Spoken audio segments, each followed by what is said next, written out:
curso, en este caso de humanidades, ¿cierto? Me parece que ustedes lo que hacen es marcar asistencia, así que pues no olviden ese detalle importante.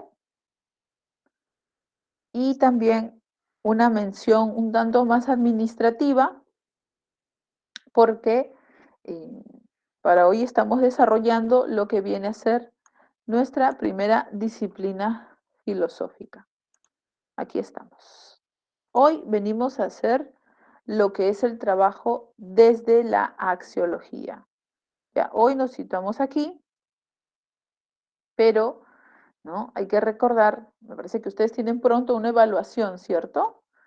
Ya, hay que recordar, si es que la otra semana es la evaluación, que no me van a tomar hasta axiología, sino van a agregarle el tema ¿no? siguiente que viene a ser ética. Entonces consideren desde la semana 1 hasta la semana 12, ¿ya? Importante. Pero como siempre, previamente al desarrollo de nuestra clase, ¿qué hacemos nosotros? Hacemos un pequeño repaso para hablar de lo que viene a ser la anterior clase. ¿Qué hicimos la anterior clase? Cerramos todo historia de la filosofía. Y cerramos con la propuesta contemporánea, ¿cierto? ¿Quiénes estaban como filosofía contemporánea?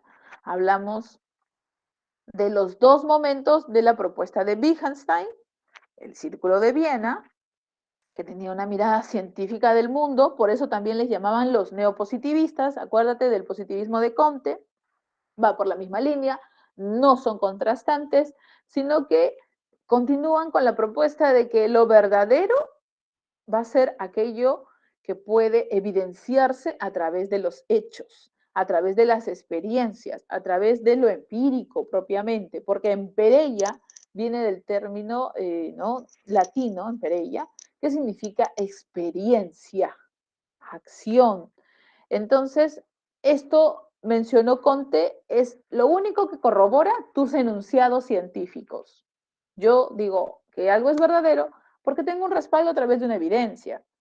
Y si no, pues entra en el terreno de lo que puede ser un tanto complejo o podría acercarse a la metafísica. Y pues Conte no está de acuerdo con eso. Lo mismo va a pasar con el Círculo de Viena. No van a estar de acuerdo con esa propuesta, por eso se les llama neopositivistas y agregan un límite. Crean el famoso criterio de demarcación, recuerda que era el límite entre ciencias versus pseudociencias. ¿No? Partiendo de este detalle de que ¿puedo verificar mis enunciados científicos? ¿Sí o no? Ahora, vamos con el repaso, ¿qué les parece?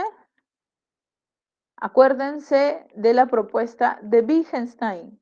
Yo menciono Wittgenstein y ustedes me dicen ¿cuál es el tema que estudiaba? Conocimiento, lenguaje. Lenguaje. Perfecto, muy bien, gracias Freddy. Lenguaje. Es por eso que a Wittgenstein se le considera dentro de la filosofía analítica, que significa la filosofía encargada del estudio de la claridad del lenguaje. Por tanto, la filosofía no es otra cosa que una actividad. Servimos los filósofos para corregir los usos incorrectos del lenguaje, no al nivel de las reglas, porque eso es hacer metalenguaje, sino para saber ¿y cuál fue la función del lenguaje? ¿Describir el mundo o comunicar? ¿No? ¿Qué es lo que vamos a ver con Wittgenstein? Es por eso que dentro de su teoría a Wittgenstein se le reconoce en dos momentos. El primer Wittgenstein es el momento en que él afirma que el lenguaje, ¿qué función tiene? Bueno, el lenguaje no tiene otra función más que representar los hechos del mundo, figurarlos, nombrarlos, si quieres dile, o describirlos. ¿Qué hay a tu alrededor? Tal cosa. Ah, entonces estás usando la primera función wittgensteiniana. Estás considerando que tu lenguaje representa el mundo. Perfecto. Y por tanto también se le conoce como la teoría del isomorfismo, porque el lenguaje y el mundo tienen una misma forma. Morfo o morfé viene del término forma, iso, que pues hay una similitud en este caso. y solo existen lenguaje o, como nos dice Wittgenstein, proposiciones de la descripción de un hecho. Si no hay hecho, no hay proposición. Por tanto, el lenguaje determina los límites de lo que se puede describir. Pero si hay un hecho y no entra en el lenguaje, ¿será realmente un hecho o no corresponderá a algo que se evidencia con la experiencia? Quizás no. Entonces no entra en el lenguaje. En el lenguaje, el criterio que debes tener es que todo lo que se pueda describir pueda ser evidenciado, para que luego digas que una oración es verdadera o falsa, ¿recuerdas? Por eso, si yo digo, ¿no? Bueno, al costado tengo a mi mascota, que a veces seguro la han escuchado, ¿no? En este caso, mi chihuahua está sentado al lado. Es una oración que representa lo real, tiene sentido y en este caso es verdadera, ¿no? Y si yo dijese, pues no, no sé las razas de los perritos, pero menciono otra y digo, está sentado a mi costado, sería falso, porque él no, pues es un chihuahua, es muy pequeñito, ¿cierto? Pero sea verdadero o falso, siempre estoy representando lo real. Si yo digo, ¿no? En este caso, hoy que te he visto, el cielo me ha sonreído. Pues eso no es una oración, es un sinsentido, es una pseudo proposición. No creo que el cielo sonría. No puede ser ni verdadera ni falsa. No representa el mundo y no pasa por el criterio de que pueda describir un hecho. Por tanto, no es correcto para pronunciarse en el lenguaje. Cuando el lenguaje descubre sinsentidos, pues dice solamente hay que saber que existen, pero no es correcto hablar de ellos. Solo es correcto hablar de las oraciones que representan el mundo. Acuérdate, representan los hechos, limitan el mundo. Y en el segundo Wittgenstein, en cambio, pues Wittgenstein se corrige. Por eso aparece el segundo momento, el momento de la utilidad, de la practicidad, de las herramientas. El lenguaje sigue aclarando los malos entendidos del lenguaje, la filosofía sigue aclarando los malos entendidos del lenguaje. Sigue siendo una actividad, pero, en cambio, se da cuenta que nunca el lenguaje tuvo una función descriptiva, crítica. El lenguaje tiene muchas funciones. Eso creo que ustedes lo saben. Función apelativa, ¿no? Una función incluso que va más allá del ámbito descriptivo y es emocional, un ámbito irónico, No, ¿sí? Digamos así. El ámbito de, en este caso, la súplica. ¿Qué significan eso? Distintas funciones del lenguaje, pero que se pueden comprender porque están desde un punto de vista de los juegos del lenguaje. Entonces, profe, cuando estoy haciendo un mal uso es porque no he entendido las reglas de este juego, claro. Si alguien no comprende lo que yo digo, es que quizás no está en tu juego de lenguaje. Un juego de lenguaje significan los distintos usos y variaciones de los significados de las palabras. Una misma palabra puede tener distintos usos. Su profesor mencionó el término empírico. Yo acabo de mencionar también empírico. Empírico, en el sentido coloquial, significa el aprendizaje basado solamente en la experiencia ausente de teoría. Desde el punto de vista filosófico, significa el fundamento de un conocimiento. ¿Se acuerdan de David Hume? Solo hay conocimiento si hay impresión del mundo. Una impresión es una experiencia. Dos significados, ¿cierto? Uno, que significa sé algo sin fundamento. Y en otro significado, es la base del conocimiento. Es la base sensorial del mundo. Distintos significados. Pero ¿por qué cobran distintos significados? Porque se encuentran en juegos distintos del lenguaje. Del mismo término, en Perella, viene el término pericia, que significa habilidad, por ejemplo. Entonces, ¿qué significa? Que la palabra ha ido cambiando en el tiempo, ha ido mutando y por tanto ha dado como resultado distintos usos determinados por el contexto donde los vayas a considerar. Por eso, en cada juego del lenguaje hay reglas y las reglas te dicen si está bien o está mal usado. ¿Mm? Ahí vamos a resolver las primeras preguntas de Wittgenstein. Voy con estas preguntas. El primer Wittgenstein pregunta, ¿qué afirma? El objetivo de la filosofía es el esclarecimiento de los problemas del lenguaje. Por eso hay que considerar a la filosofía como especulación. No. Especulación son hipótesis. Ciencia. No, todavía no se acerca a eso. Reflexión tampoco. A ver, ¿qué sería la filosofía? ¿Qué me dicen por ahí? Teoría, Un poquito más. Se tiene que cambiar constantemente, tiene que adaptarse. actividad, Sí, exacto. Es una actividad. No puede basarse solo en teoría. Si se basa solo en teoría, entonces no podríamos hablar de muchas formas de adaptarse al lenguaje y darse cuenta. Porque diría, ah, no, se cumple la teoría. No, no, no, acá no hay teoría. Acá hay notar cómo se están usando las palabras, ¿no? Entonces es una actividad. Según Wittgenstein, los enunciados, mira, lee aquí, el libro está encima de la computadora. Segundo enunciado, Satanás tiene alas y cola. ¿Qué son respectivamente? A ver, pseudoproposición la primera, no, pues, si está describiendo algo, no es la pseudoproposición. D, Proposición la primera y Satanás tiene alas y cola, correcto, ahí sí es una pseudoproposición, es un sinsentido, ¿no? No describe nada.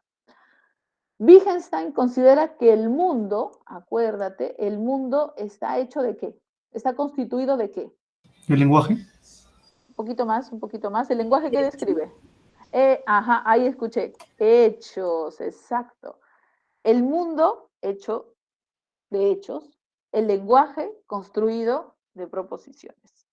Y solo hay, y existe, acuérdate para el primero, ¿eh? Una proposición si hay un hecho.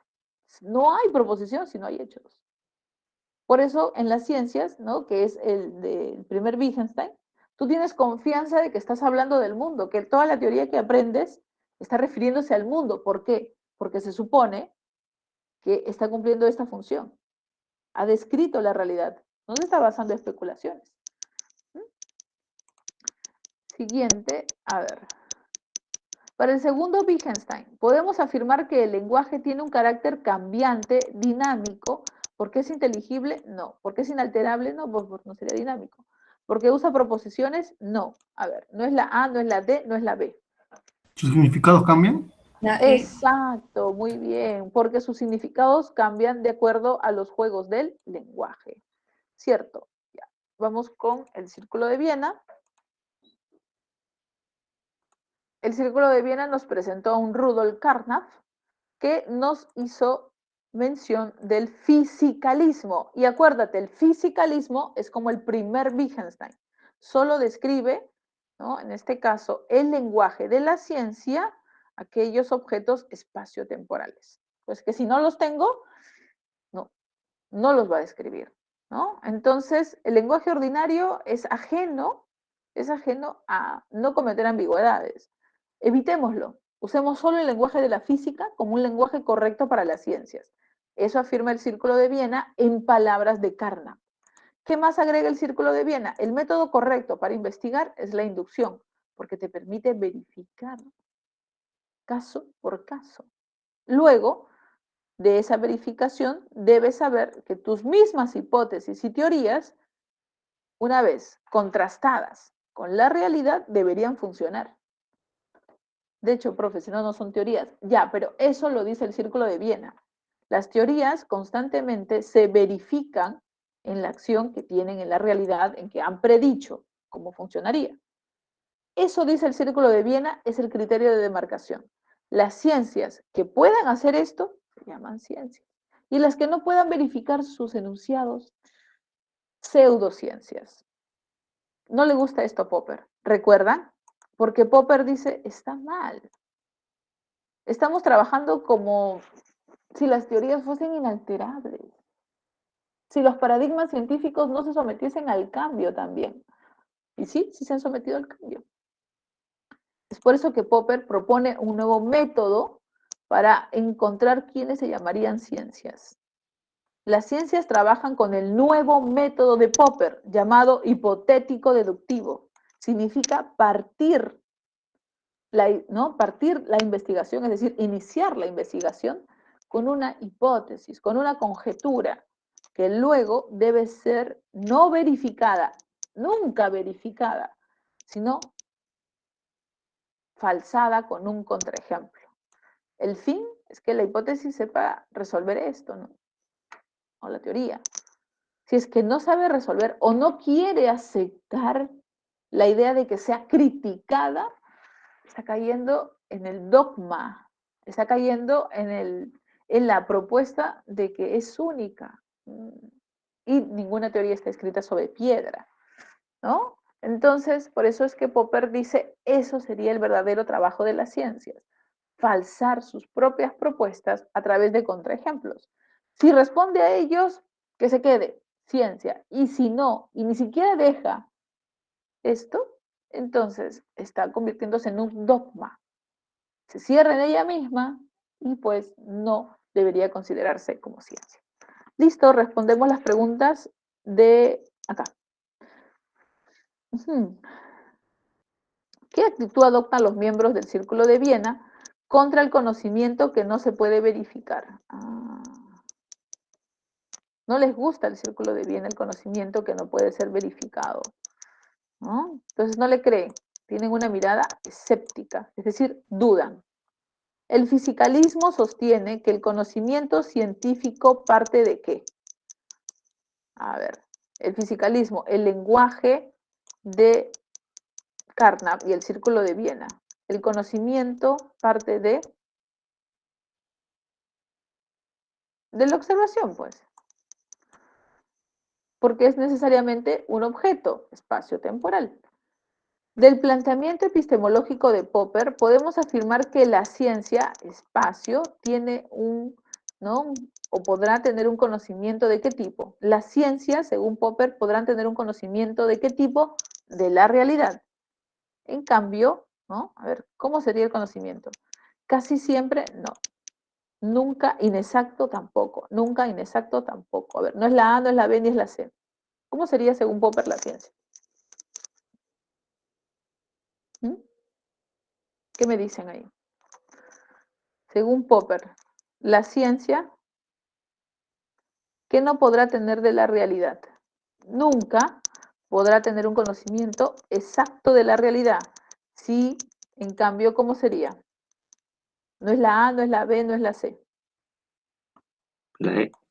Exacto, aproximativo. Profesora, ¿por qué? Recuerda que Popper habla de falsar luego las teorías.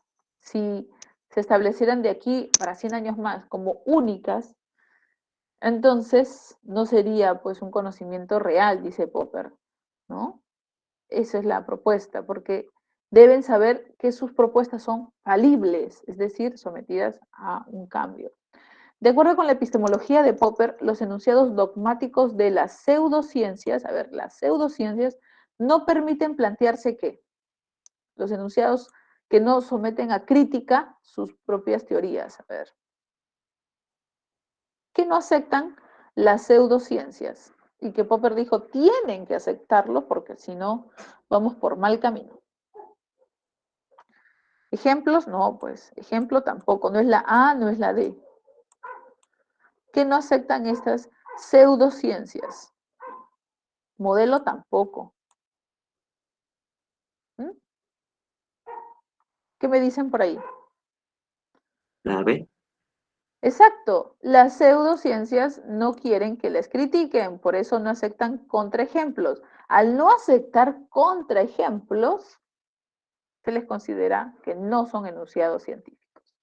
Muy bien, no duden, chicos, no duden, vamos, que estamos por muy buen camino. Ahí he compartido las claves de aquellas preguntas que no hemos podido resolver, que han sido muy poquitas. Ahora vamos con nuestra semana de hoy. Es súper fácil, ¿ya? Ajá, aquí está. Tenemos como semana de primera disciplina filosófica a la axiología. Axio y logos. ¿Qué vamos a estudiar de la propuesta axiológica? Al valor. ¿Por qué? Porque axio en griego significa valioso. Cuidado con pensar que valioso es porque es positivo. No, sino porque de alguna manera está generando en ti que lo valores. Puedes valorarlo de manera negativa y decir, ay, qué aburrido. Ya, pero estás valorando. O no, de verdad es que no preferiría ese, ¿no? Esa bebida o ese plato de comida. También lo estás valorando de manera negativa, ¿no? O no me cae tal persona. También estás valorando o estimando, pero de manera negativa. Entonces quiere decir que las valoraciones significan ponerse desde un juicio en donde algo te está generando una estima, no necesariamente positiva, también puede ser negativa, pero ya hay una reacción, ¿sí? Eso es lo que está diciendo, no solo es una descripción. Eso estudia la axiología. Un detalle más, cuidado con decir que los valores de la axiología son justicia, solidaridad, respeto, no. La axiología estudia los valores en general. Por ejemplo, yo puedo decir un contrato provechoso o lucrativo. Y no me estoy refiriendo a la ética, estoy hablando de economía. O estoy diciendo también, el agua es sumamente más saludable frente a un vaso de gaseosa. Y ahí también estoy haciendo valoraciones, pero del tipo vitales. Entonces, la axiología habla de los distintos tipos de valor, vitales, políticos, teóricos, éticos, religiosos. La axiología es el conjunto mayor y la ética es un subconjunto nada más. Que siempre valoramos el mundo, claro, somos sujetos valorativos. Venimos al mundo y lo primero que mostramos a quien nos va a cuidar es sagrado. Aunque no tenemos ni conciencia del mundo, ya estamos valorándolo, porque es así como nos relacionamos con él. Entonces la axiología quiere entender precisamente qué son estos valores, ¿no? ¿Cuál es su clasificación y de dónde nace? Por ejemplo, preguntas que se hace la axiología. ¿Qué es el valor? ¿Cuál es su naturaleza? ¿Qué tipo de valores existen? Miren, por ejemplo, en las redes sociales explota esta idea de que siempre valoramos. Claro, pues. El sujeto, el ser humano es un ser valorante. Cuando algo va bien, un like. Cuando algo no, dislike. O una opinión. Siempre hay valoraciones de las cosas, ¿no? Vamos con una primera definición del valor. Súper fácil. A ver. Cuando yo hago una valoración, ¿no? Como por ejemplo, este es un fondo de pantalla que parece lo han extraído de Netflix. Clásico, ¿no? Ves una película y le das unas estrellitas. Sí, las recomiendo, no. O una serie. Claro, pues, hay una valoración. Ahora, ¿pero qué es el valor? Vamos a definirlo, como les dije, desde una primera definición. Profesora, ¿por qué dice primera? Porque voy a mostrar luego 7 más. 7 definiciones más. Pero voy con una primera. La valoración, o el valor, mejor dicho, es una cualidad que tú le atribuyes a las cosas. Quiere decir que las cosas no tenían esta característica. Tú les agregaste. ¿Por qué? Imagínate, ¿no? Ves la película y a ti te pareció sumamente divertida. Genial. Y a tu compañero, no tanto. ¿Por qué? Porque no era que la película en sí es divertida, sino que tú le colocaste esa cualidad. Por eso se dice que le atribuyes. Ahora, cuando tú la valoras, se va a dar para estimarla positiva o negativamente. Puede ser cualquiera de las dos. Tu valoración a la película es correcta. Le doy 5 estrellas. Y tu amigo, no, una sola. ¿Los dos han valorado? Sí. Uno de manera positiva y el otro de manera negativa. Pero los dos han dado una perspectiva valorativa a una película. ¿El valor no es la misma cosa? Claro. Porque que yo diga la película es graciosa no significa que la alegría esté en la película. Yo puedo decir que también es gracioso mi compañero. Yo puedo decir que gracioso también es algo que vi en la calle. O es gracioso algo que yo hice y me reí. Lo divertido y gracioso está en diferentes cosas. porque yo le coloqué esa característica. No se va con el objeto. Para otro no puede ser gracioso, ¿no? Para otro, ¿qué característica le puede dar? Aburrido. Le atribuyó esa característica. Entonces, cuando a alguien le dices, ¿no? Qué bello es tal lugar. La persona puede decir, sí, pues yo no encuentro nada de particular. Y tú dices, pero no entiendo por qué dice eso. Es que no estás pensando que tú colocas esa propuesta. ¿Mm? No está en el lugar mismo. A veces es difícil de entender esto, pero es una característica de los valores. Seguimos. Los valores nacen de lo que se llama la actitud valorativa del mundo. Y en cambio, las descripciones, el lenguaje, nace de la actitud contemplativa. Cuando yo digo, ¿no? Frente a mí está parada una persona. Ah, bueno, ¿qué estás haciendo? Estás contemplando y luego procedes a hacer una descripción. Yo digo, qué incómodo esta persona que está parada frente a mí. Ah, pues ya no estás observando, sino estás valorando. Y tu estima ha sido no a favor, sino en contra. Y por tanto resultó un juicio parcial. ¿Mm? Veamos el ejemplo que nos dan acá. Si decimos, esta clase me parece muy aburrida, ¿no? Seguro estás pensando en eso. ¿Qué estás diciendo? Un juicio parcial. Porque estuviste en uno de los dos lados de la balanza. Si en cambio dices, la clase de filosofía dura 55 minutos, solamente estás mencionando una descripción. Por tanto, es un juicio neutral. A ver, si yo digo la frase, la clase dura unos 55 larguísimos e insoportables minutos. Miren, ¿ah? ¿Qué he hecho? ¿Valorar o contemplar? ¿Qué me dicen? La clase dura unos 55 larguísimos e insoportables, ¿no? Minutos. ¿Qué estoy haciendo? ¿Valorando o contemplando? ¿Qué me dicen? ¿B o C? Yo he descrito, ¿ah? Pero he agregado unos adjetivos. Claro, porque al decir larguísimos estoy teniendo una actitud irónica. Los minutos son minutos, ¿no? No es que se consideran más lentos o más rápidos. Claro, aunque hay una teoría filosófica que habla sobre la experiencia del tiempo, ¿no? Pero bueno, en su momento seguro la mencionaremos. Pero acá solamente son minutos, ¿no? Propiamente. No hay más ni menos, pero yo digo ese tono irónico para decir, ay, qué aburrida, pero no lo he dicho directamente. ¿Sí? Si yo mencionase, ¿no? En este caso simplemente el tiempo neutral. Si yo dijese un adjetivo valorativo. ¿Sí? Diferencias, ¿ah? Ahora, voy a dejar esto aquí. Me voy a ir a las características del valor. ¿Por qué? Porque tienes que entender sí o sí esta parte, porque es la que más preguntan en el examen. Justo terminando esto, vamos a hacer el repaso de la semana 3 y 4, como la clase anterior hicimos de 1 y 2, entonces ya vas a ir nivelándote. Porque como ya viene tu práctica, y en el parcial también te están considerando 2 preguntas de filosofía, entonces ya estás, ¿no? Con la información más fresca, ¿sí? A ver, características del valor. Primera, los valores siempre aparecen de forma polar. ¿Qué significa?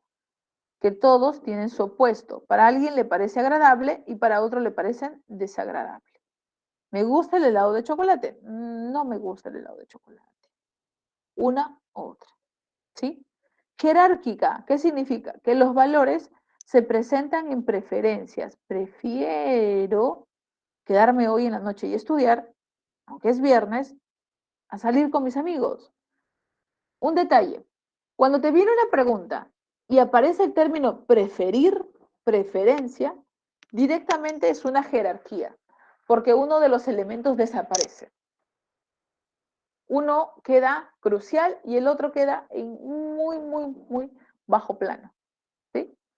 Ya ha venido una pregunta así y confunden jerarquía con la última característica. gradualidad. Digamos así, pero siempre, siempre va a quedar uno más notorio, ¿no? Él prefirió, digamos, los estudios de ingeniería frente, ¿no? Entonces ahí estás diciendo preferencia total a algo. En gradualidad, no, no desaparecen.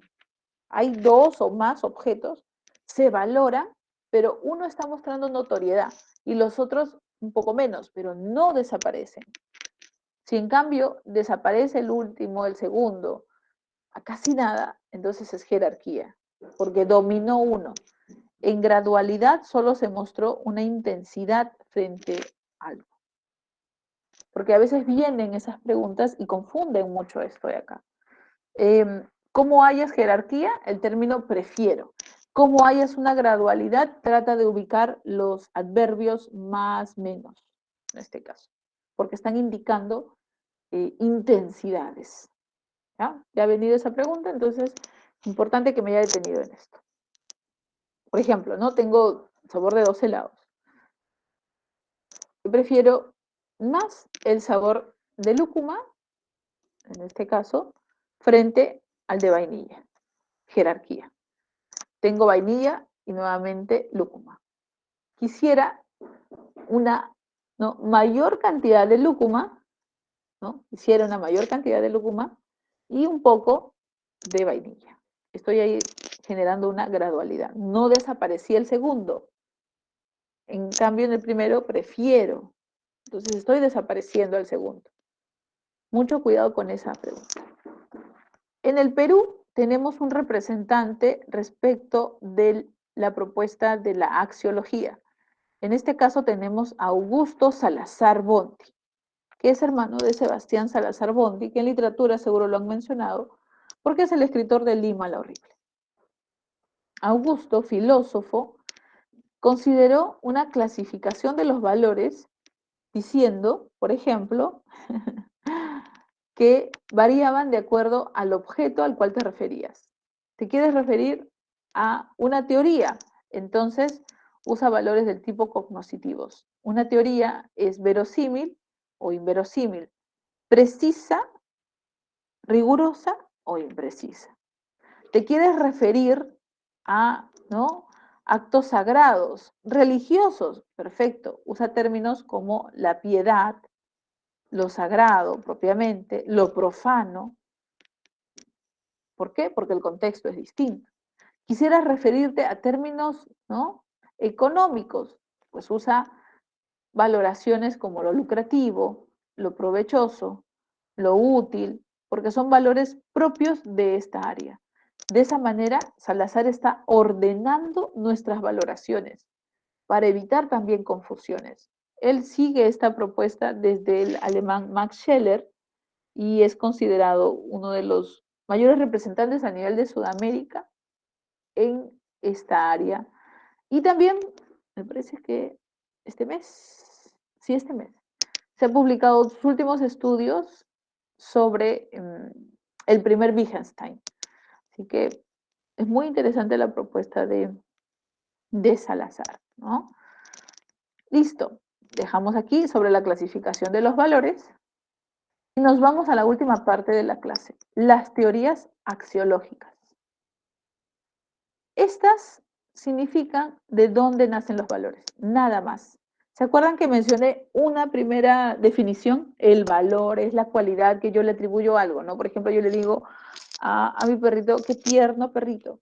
No necesariamente para todos va a ser tierno, ¿no? Porque, bueno, con los desconocidos es un poco agresivo. Entonces, ¿qué significa? Que yo le puse esa consideración, le dije, qué tierno. Pero otro que lo ve diría, no, qué incómodo, ¿no? Qué fiera. Pero él mismo no tiene esa característica, sino yo se la di. Primera definición. Pero ahora vamos a ver, según las teorías axiológicas, 7, que se dividen primero en 2 grandes grupos y luego se agregan otras 3. Las primeras se les va a llamar las teorías objetivistas. Las segundas, subjetivistas, porque dependen de la persona. Y las últimas se les llama alternativas. Son 7, mira. ¿Por qué alternativas? Porque no entran en la anterior clasificación.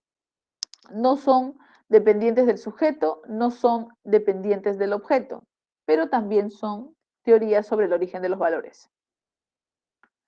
Vamos a ir con esto, ¿ya? Primero, según el objetivismo, algo es valioso independiente a la valoración de las personas.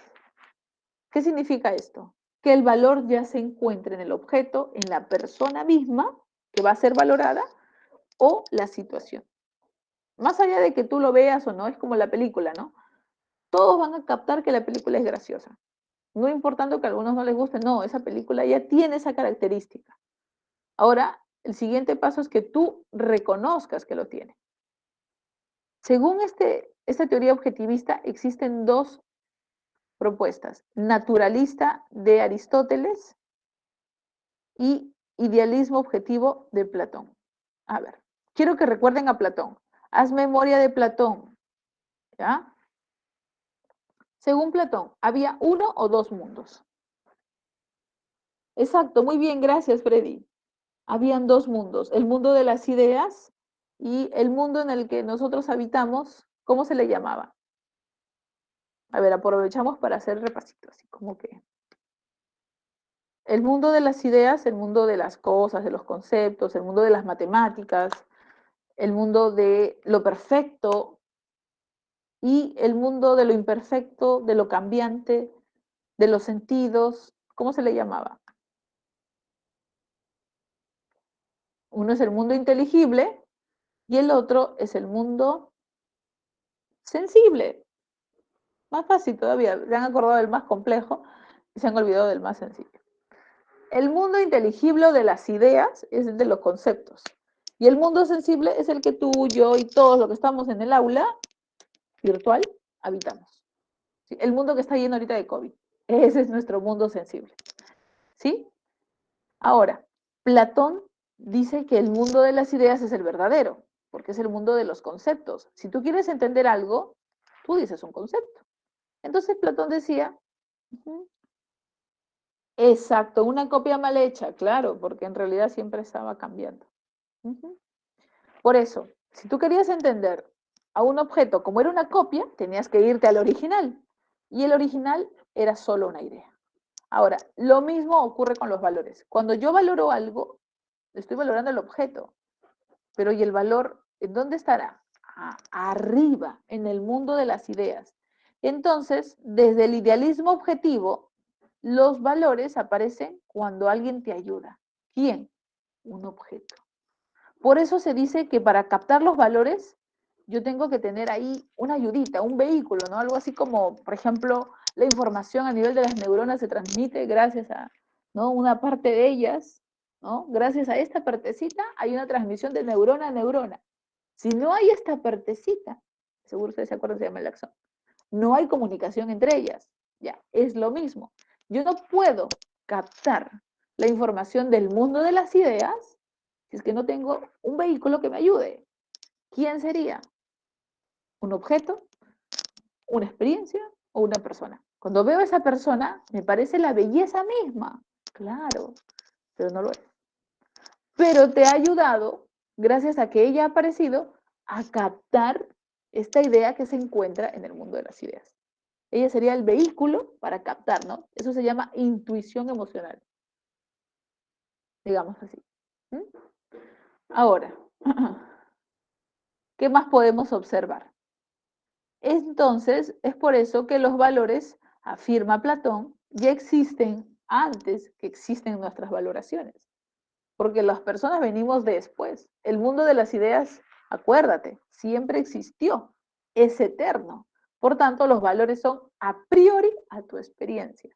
Tú solamente los captas. Y a veces no los captas, claro, pero están ahí, esperando con diferentes vehículos a que sean captados. Hay otra teoría, la teoría del naturalismo. Según esta propuesta, los valores no se captan como ideas, sino que al contrario son características de las cosas. A ver, una característica esencial de un gato. Si no es esa característica, no es gato. Piensa en cualquier característica.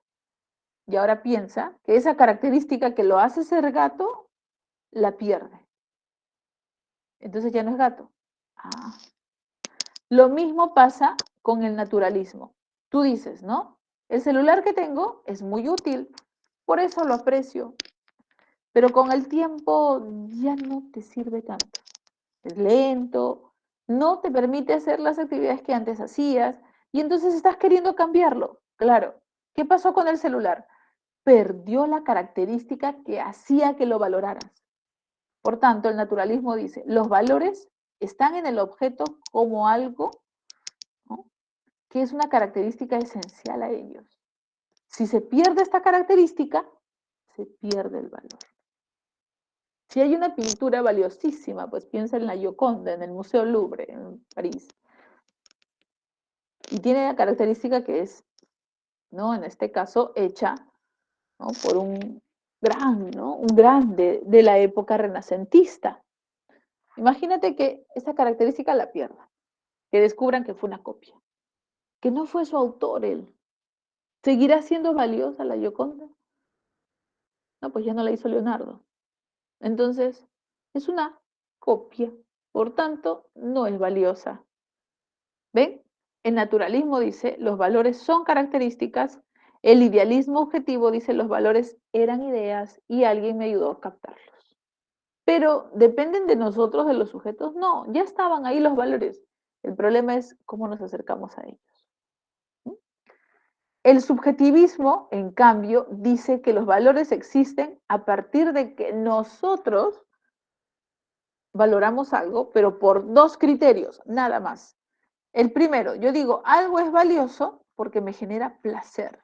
Mi valoración es guiada por el placer, el agrado, la felicidad que algo me causa. Si no, entonces no. Yo fui, por ejemplo, a un café y no fui a Starbucks porque preferí, ¿no?, tuve una preferencia por la experiencia de ese lugar frente al Starbucks. Entonces mi valoración fue meramente placentera.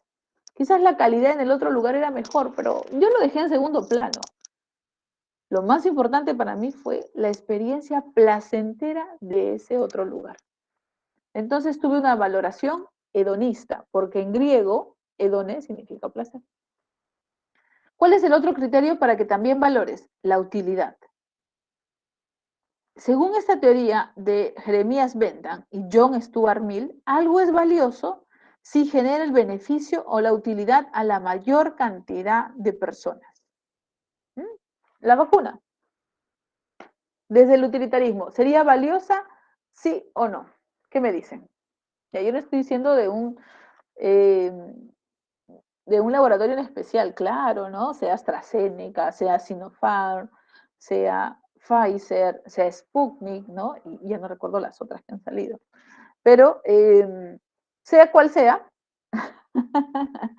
ya, sea cual sea, son valiosas porque están generando una utilidad o un beneficio, que es la protección contra este virus, no a una población pequeña, sino a una población amplia. Eso también es otro criterio.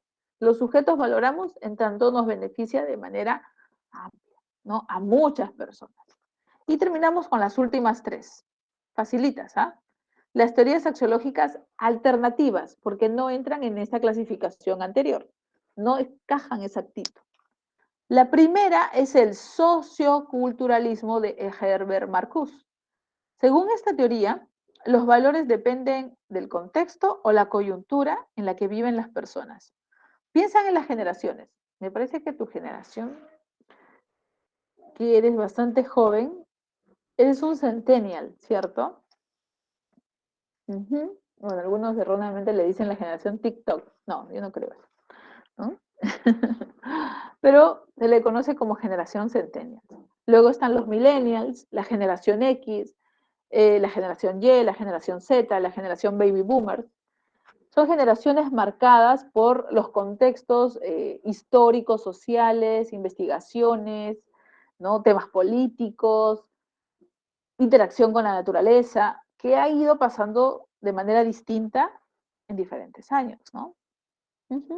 La generación perdida. Ahora, Por ejemplo, vean los gustos musicales. Piensa en la generación de los 60, que es la generación de los baby boomers. Se le decía el boom de la natalidad, que es la generación de los abuelos, porque en esta generación hubo pues una natalidad, una tasa de natalidad así, ¿no? Las familias tenían 8, 9 hijos y era común. Compara a las familias de ahora, ¿no? Es muy raro encontrar esa cantidad. En ese tiempo era común porque la guerra había dejado en depresión a las personas y se decía pues que rápidamente iban a fallecer y por eso mejor era tener hijos para quedarse con algunos, ¿no? Es un pensamiento medio extraño, pero eso se dio. Entonces, esa generación tenía unos gustos, 60, un tipo de música. La música de ahora se parece un poco siquiera a esos gustos, no tanto, ¿no? ¿Por qué? Porque es la cultura, la sociedad, la que ha hecho que se le asigne un valor distinto de acuerdo al contexto. Pues yo no creo que entre como que muy sonado, pues no sé, no sé, no me acuerdo los nombres, ¿no? Ayer estaba, me parece que hay un chico que se llama Camilo y la hija de Montaner, me acuerdo, Eva Luna. No creo que si ellos viajaran en el tiempo y fueran en los 60, los escucharía nadie. Porque es un cambio total, ¿no? De gustos musicales, por ejemplo. Ah, su hijo, claro, ¿no? Las redes sociales están saturadas de esa información. Vamos a negarnos. Claro. Ahí está, la cultura es muy dominante, ¿no? Sí, bueno, es un nombre neutral, eso es lo que mencionaban, claro. En cambio, por ejemplo, el padre de ella, ¿no? Wow, toda una generación lo reconoce. Incluso él estuvo acá en el Perú viviendo un tiempo, ¿no? Entonces, ahí está. Cultura, influencia, ¿no? Influencia en la valoración. El relacionismo, por ejemplo, ahí se están muy bien enterados, ¿no? De Ricieri Frondizi, afirma que los valores, a Camilo su bigote, aunque yo soy de la generación del Camilo anterior, que seguro no sé si ustedes lo conozcan, ¿no? Soy de esa generación que tenía otro Camilo, a ver, pregúntenle a sus padres quién era ese Camilo, claro, era un Camilo, ¿no? Muy bien. Este otro autor, claro, Milo Sexto, pues, exacto. Dice que los valores aparecen justamente luego de que hay un contacto, ahí se ríe Freddy, entre el sujeto, el objeto, la experiencia, ¿no? O otra persona. Entonces los valores no son a priori. Esta teoría criticaría al idealismo objetivo de Platón, que decía que los valores ya existían como ideas, necesitabas un vehículo para llegar a ellas, ¿no? No. Ricieri Frondizi afirma que los valores solo surgen a partir de que hay contacto entre el objeto y el sujeto. Y si no, pues no aparece. Él es argentino, por ejemplo. Tenemos ahí otro filósofo sudamericano. Y el último, Alfred Ayer, menciona que finalmente los valores no existen y que solamente esto debió haber quedado como un proceso emocional, una captación de esa forma del mundo, ¿no? Es decir, algo psicológico. Y realmente no podemos hablar de valoraciones de algo positivo, negativo, de algo profano, de algo injusto, de algo moralmente correcto, no, porque finalmente tú no tienes evidencias tangibles, empíricas, para demostrar que existe la justicia. Dice, ah, ya, ese es un valor ético. ¿Y en dónde está? ¿Cómo es? ¿Podemos medirla? ¿Someter a una experiencia? ¿Considerar variables para saber cuánta más o menos justicia hay? No, no. Entonces, ellos, en este caso los emotivistas, estuvieron influenciados mucho por David Hume y por tanto, para ellos no existen los valores porque no es posible verificar sus afirmaciones como verdaderas o falsas y desaparecen toda esta disciplina. Listo, quedamos ahí. Acuérdate que hemos visto las valoraciones, sus orígenes, ¿no? No existen, aparecen con el contacto del sujeto, influencia la cultura, el sujeto valora por el placer o por la utilidad, o finalmente también existen los valores porque es una característica del objeto como la música, por ejemplo, o porque la música nos ayudaría a captar esta idea. Y no te olvides de las características de los valores tan importantes. La polaridad, ¿no? Cada valor con su opuesto, la jerarquía, la preferencia, y la gradualidad, la intensidad entre el más o el menos. Dejo de mencionar esto. Nos vamos al repaso. Repaso, no reposo. ¿Ah? Estos minutos que nos quedan deben ser importantísimos para ti. A ver, tenemos al periodo antropológico, que es el segundo momento de la filosofía. Antropo significa ser humano. Acuérdate, si te preguntan algo en referencia a la antigüedad y el estudio de las virtudes, que son los valores, tiene que ver con el periodo antropológico. ¿Ya? Dentro del periodo antropológico, que los filósofos se enfocan a estudiar a las personas, encuentras a los sofistas y encuentras a Sócrates. Los sofistas afirman que nada es verdadero, nada es absoluto, nada es universal, sino todo es relativo y depende del grupo en que se diga. Sócrates no cree en eso, afirma que sí existe el conocimiento absoluto, verdadero, y en este caso se puede llegar a él a través de su método, el método del diálogo. Siempre acuérdate de Sócrates dialogando en el ágora. No hay un lugar fijo, sino con las personas en general. Pero a Sócrates le interesa el tema de la ética. Por tanto, le interesaban los valores únicos éticos. La verdadera justicia, la de verdadera solidaridad, la verdadera bondad. Y por tanto, él afirma que estos valores que existen absolutos no se enseñan, sino vienen contigo innatos en tu alma. ¿Cómo salen? Con el método. Acuérdate, conócete a ti mismo a través de la mayéutica y conocerás los valores. ¿Qué más tenemos? En el periodo tercero ontológico o el periodo de los grandes sistemas. ¿Quiénes estaban ahí? Platón. ¿De qué hablaba Platón? De los dos mundos que muy bien me mencionaste. ¿De qué más habló Platón? Que toda persona viene al mundo con tres partes en su alma: racional, irascible y conscupiscible. Cada una de ellas se encarga de controlar una parte del cuerpo. Exacto. Ah, muy bien. Adicional a eso, que controlan las partes del cuerpo, hay que moderarlas, porque el hombre nace con tendencias al desenfreno, digamos así.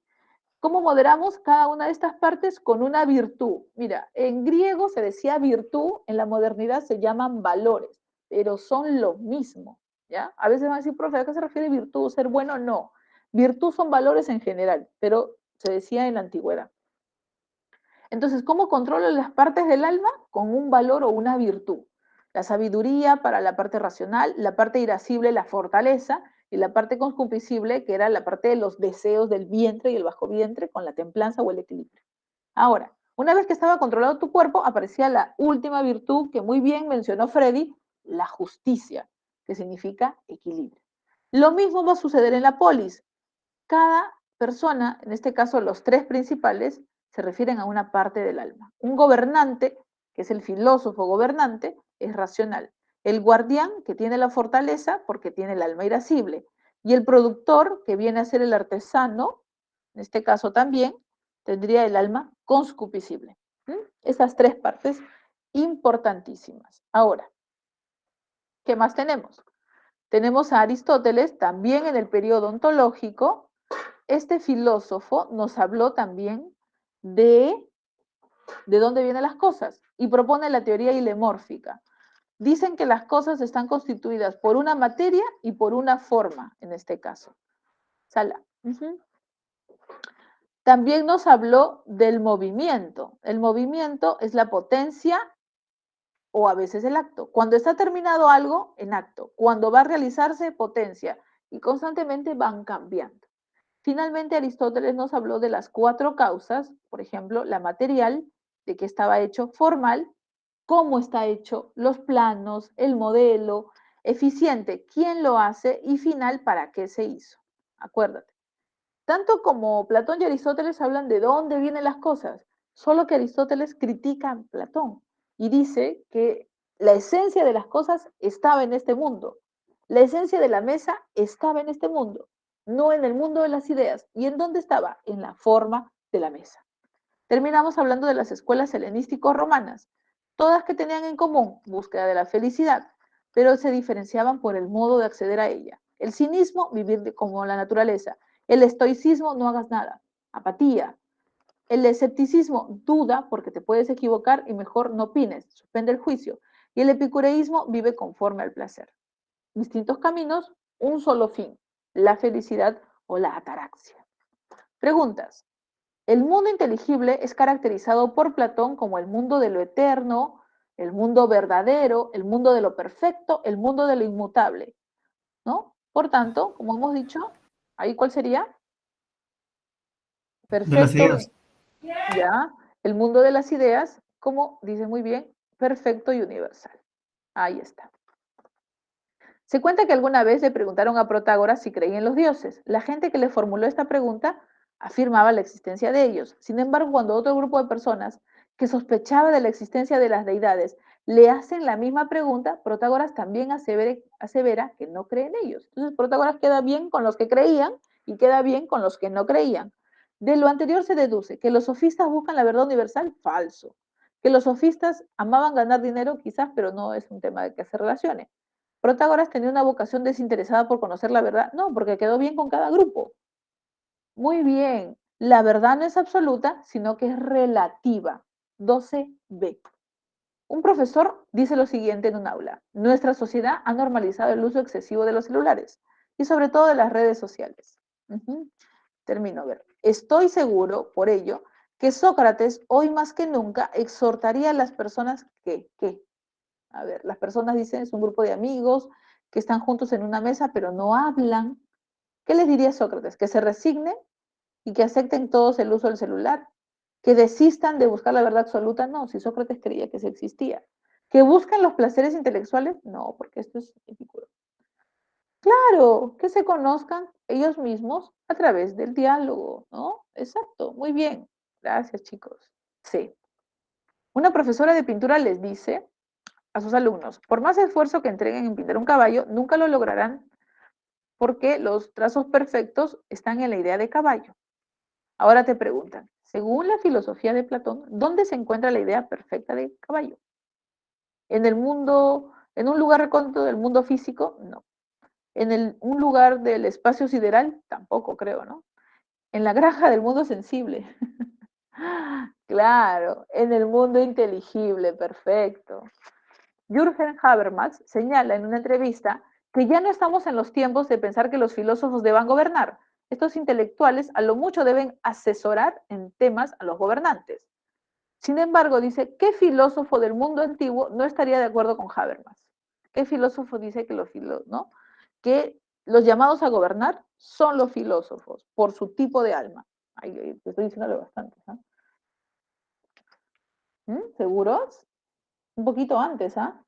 Un poquito antes. No es Sócrates. No es en donde sitio. Ve más.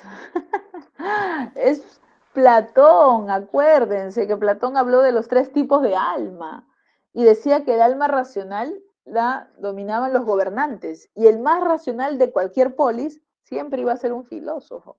Entonces, de esa manera justificó que debían gobernar. Esa era su teoría del filósofo gobernante. Un poquito antes en la historia era. Aristóteles solía decir que este mundo era el único que existía y que estaba compuesto de sustancias, es decir, de cosas. Por ejemplo, todo edificio está compuesto de ladrillos y de cemento. Además, tiene un diseño que lo elaboran los ingenieros y arquitectos. Según la teoría de las 4 causas, ¿a qué causa está haciéndose referencia? A ver, los ladrillos, ¿de qué está hecho? Y el diseño, ¿qué forma tiene? A ver, causa intrínseca, falso. Ya, ahí vemos. Miren, estoy refiriéndome solamente a de qué está hecho y qué forma tiene. La forma es la esencia, ¿cierto? ¿De qué está hecho? De ladrillos y de cemento. Y el diseño está elaborado por, ¿no? En este caso, más que todo el diseño se refiere. No está hablando tanto de los ingenieros y arquitectos, sino está basándose en que las cosas están predispuestas a un diseño, siguen una forma, siguen un modelo. Y está, pues chicos, material y formal. Y termino con esta. Para Pedro, la felicidad se asocia con alejarnos de las costumbres consumistas de las sociedades actuales. En ese sentido, prefiere viajar porque en el campo encuentra seres humanos libres, sencillos, que no podrán perder el contacto con la naturaleza. Ah, muy bien. ¿Con qué escuela helenístico-romana se relaciona el concebir de la felicidad de Pedro? Al ojo, dicen, la cínica, ¿no? Avión. Correcto, chicos. Quedamos ahí. Gracias por quedarse hasta el último con el tema del repaso. Cerramos grabación.